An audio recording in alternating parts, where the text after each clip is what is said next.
Во северниот дел на Јадранското море, во Трстанскиот залив се наоѓа градот Трст. Како изразито пограничен град, со државната граница е сосема одделен од градската околина, кој и припаѓа на Словенија, а со Италија е поврзан само со тесен копнен појас. Трст е најголемо пристаниште во Јадранското море, посебно значаен за континентално затворената Австрија.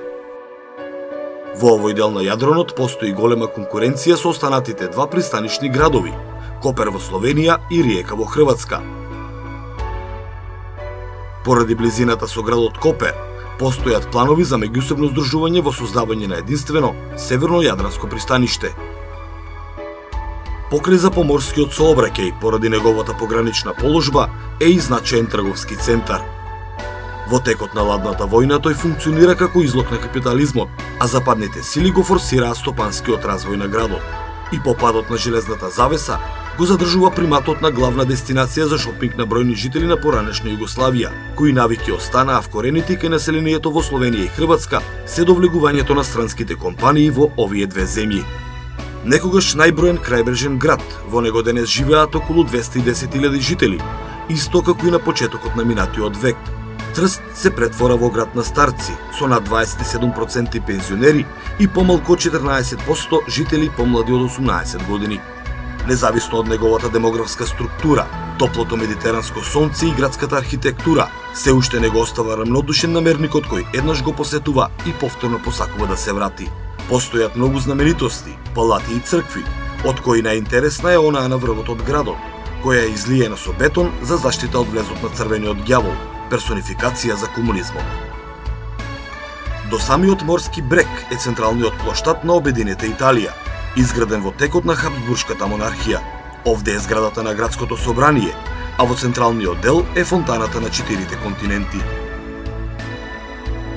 Трст, како град на земја членка на Европската Унија, беше интересен за посета од страна на македонска делегација, составена од 30 градоначалници од Пелагонискиот, Полошкиот, Североисточниот, Југозападниот и Вардарскиот регион, првиот човек на Бирото за регионален развој, раководителите на центрите за развој на планските региони, предводени од министерот за локална самоуправа, а во организација и финансиски поддржани од ГИСРЕД програмата.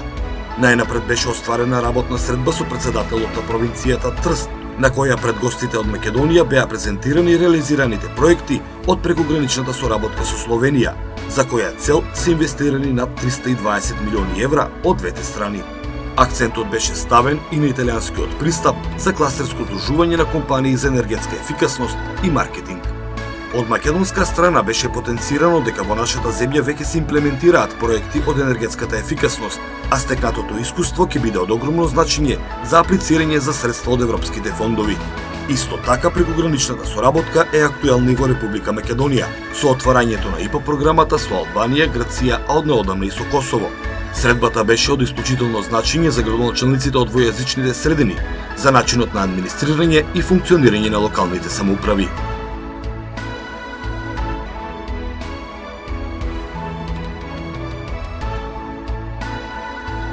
Практичната презентација на италијанскиот пристап на кластерско здружување на компании за енергетска ефикасност и маркетинг беше реализирана под раководство на Ерик Шваб од Евросервис. На средбата се говореше за кластерскиот менеджмент на компаниите, финансиските можности и инструментите во Италија, а беше елабориран проектот ЕРИ и проектот од прекограничната соработка за управување со црст отпад и водите на реката Соча.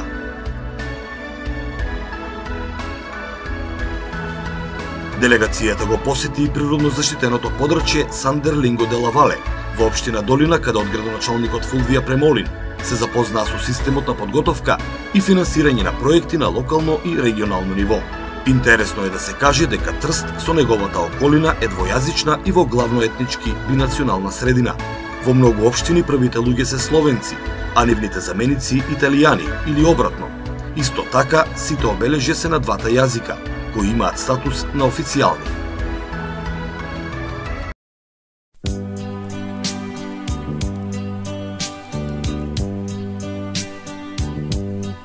На само 20 километри по копнен и 8 километри по морски пат, јужно од Трст, се наоѓа градот Копер. Тој е единствениот пристанишен град на 47-километарското словеничко крајбрежје на Јадранското море, центар на истоимената општина и најголем град во регионот Приморска. Градот Копер има долга и богата историја. Во антиката е познат под името Аегида, а подосна римјаните го именуваат со Каприс, Капре и Каприста. Во чест на византискиот император Јустинијан II е наречен Јустинипол. Во војната помеѓу Венеција и Светото Римско царство, Копрени застануваат на германската страна, а како заслуга царот Конрад II им доделува градски привилегии. Кон крајот на 13 век влегува во рамките на Венецијанската република, кога станува и управен центар на Истра, поради што е наречен Каподхистријае, од каде потекнува денешната италијанска варијанта Каподистрија. По Првата световна војна, Копер заедно со целото крајбрежје потпаѓа под италијанска управа, а во 1947 година станува дел од слободната територија Трст. 7 години подоцна со незината поделба влегува во состав на Република Словенија. Со својата височина во стариот дел на градот доминира камбанаријата на парохиската црква Успение на Богородица. Изградена е во 13 век, кога градот имал свој епископ. Лоцирана е на Титовиот плоштад, на неговата источна страна. Доградувана е во 13 и првата половина на 18 век.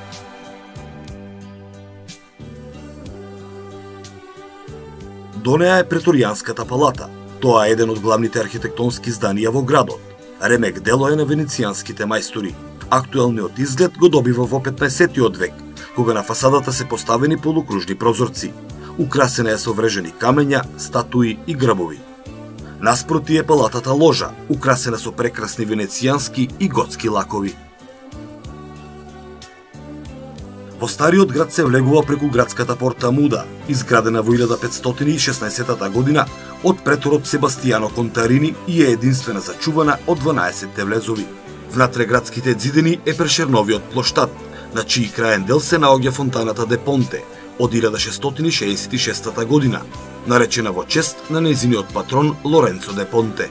Фонтаната е осмоаголен базен, опкружена со 15 столпчиња со знакови на благороднички фамилии од градот Копер.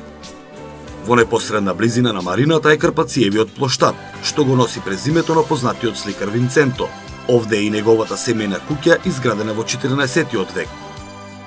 Посебно интересни за посетителите се тесните улички над кои се издигаат средновековни градби со живописни фасади и тераси со камени еркери. Има субмедитеранска клима со температури на воздухот кои ниво земе не паѓаат под нула. Затоа во летниот период е вистинска мамка за домашните и странски туристи. Копер е помеѓу трите најголеми и најуспешни општини во Словенија, со годишен буџет од околу 70 милиони евра. Голем дел од средствата се обезбедуваат преку европските фондови наменети за финансирање на проекти од енергетската ефикасност. За таа цел е подготвена регионална стратегија и акциски план, изготвен од Регионалната агенција за енергетска ефикасност ГОЛЕА. Пред присутните во Агенцијата за регионален развој на Приморска беше елабориран планот за регионален развој и националното финансирање после 2014 година, како и проектите од регионот финансирани од различни извори. Општина Копер, како и провинцијата Трст, е двојазична средина.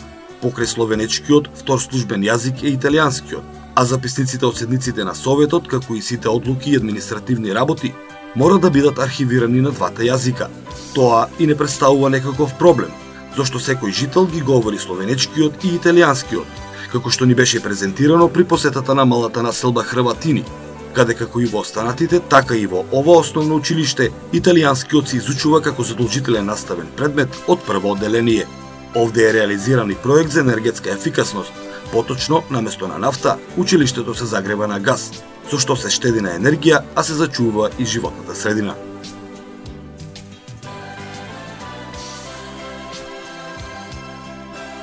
На 7 километри западно од Копер се наоѓа крайбрежното словенечко градче Изола, центар на истоимената општина. Овде, на градската височина, се наоѓа депонијата за управување со цврст отпад, за која домакините тврдеат дека нуди најдобар панорамски поглед во Европа. При посетата на јавното предпријатие беа представени локалните структури за управување и обработка на отпадот, како и технологијата и начинот на работа.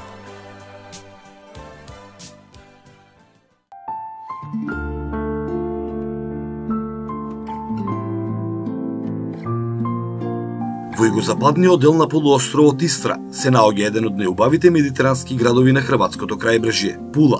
Населен од искона, својот процут ќе го доживее за време на римското владење, кога ќе бидат изградени и монументалните споменици кои останаа зачувани до ден денешен. Најрепрезентативно здание е амфитеатарот, популарно наречен Арена, поголеми на 6 во светот. Започнат е во времето на Октавијан Август, а го финализира Веспазијан. И после 20 столетија арената се уште е во функција и се користи за одржување на филмски фестивали и разни културни приредби. Сепак пулани претерале во комерцијализацијата на објектот, па и веројатно единствениот културно-историски споменик кој е повлечен од листата на заштита на УНЕСКО. Од првиот век пред нашата ера е триумфалната капија, славолокот на Сергиевците, изграден во спомен на тројцата браќа од истоименото познато римско семејство кои учествувале во битката кај акции. Семејството Сергиевци во Истра својата моќ ја задржува со столетие нанапред. 2 века подоцна изградена е двојната врата за влез внатре градските ѕидини, со 2 лака, столбови и декориран фриз. Пула денес брои нешто помалку од 60.000 жители и е позната туристичка дестинација. Хрватска до неодамна ги користеше средствата од предпристапните фондови на Европската унија. Нејзините искуства и добри пракси се уште свежи кога станува збор за начинот на аплицирање и процентуалната искористеност на средствата, пред се за реализација на проекти од регионално значење. Степенот на развиеност на земјата во овој поглед е многу сличен со нашиот, па затоа средбата на 40 члената македонска делегација со претседателот на регионот Истра беше искористена за размена на искуства и идеи за идниот приот кон европските институции. Хрватска е земја која административно е поделена на жупании, градови и општини. Посебно внимание се посветува на развојот на регионите, а Агенцијата за регионален развој на Истра, за која домакините рекоа дека е најстара и најуспешна, работи на обезбедување на финансиските извори по 2014 година, како и на воспоставување на финансиски договори со централната власт. Покрај ова, развојната агенција работи на подготовка на регионот за финансирање од Европската унија по приемот. Научените лекции од имплементацијата на предпристапната помош и реализираните проекти финансирани во регионот на Истра беа презентирани од страна на раководителите на Центарот за истражување на металите Метрис. Студиското патување заврши со посетата на Истарската агенција за развој на туризмот во Пула или ИРТА, каде беше представен начинот на управување со дестинациите, регионални и локални проекти водени со туристички партнери во регионот Истра, а се разгледа и можноста за потесна соработка со агенции и општини од Македонија. Процесот на децентрализација во Хрватска не е комплетно завршен, иако по 1 јули годинава стана рамноправна 28 членка на Европската унија. 90% од средствата од даночните обврзници се влеваат во националниот буџет, а само 10% се распределуваат на локално ниво. Оваа состојба според нив е незадоволителна и налага брзи промени. Кај нас овој процент изнесува 3,6, но радува фактот што од година во година се зголемува, па до влезот на Република Македонија во европското семејство има можност да ги достигне задоволителните 15%, со тенденција трендот на покочување да продолжи и понатаму.